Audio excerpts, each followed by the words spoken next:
I don't like sneezing toilets, but I do love sailing.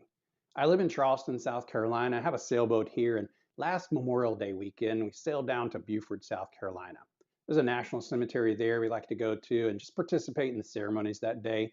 And so we went down, had a great time, and the day after Memorial Day, we sailed back to Charleston. It's about a 12 to 13-hour sail. So got back late that night, tied the boat off, and was exhausted. So I figured I'd just come back the next day and do all the things you need to do after a trip like that.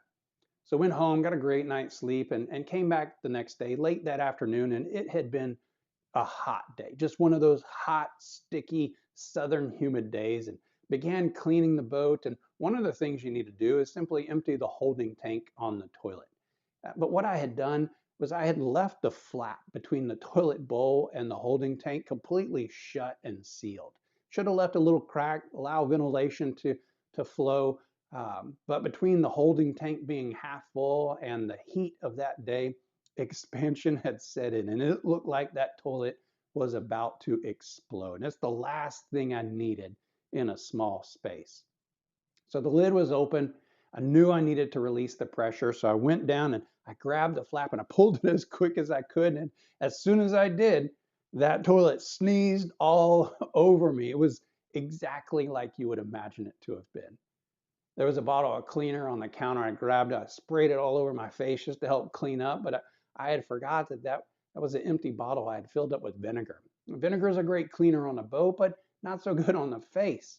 So double misery here. The toilet had exploded, but hey, at least the pressure was released. Now, what I should have done was simply take the toilet onto the dock, close the lid, and slowly release the pressure. I had done the right thing. I just done the right thing in the wrong way at the wrong time in the wrong place.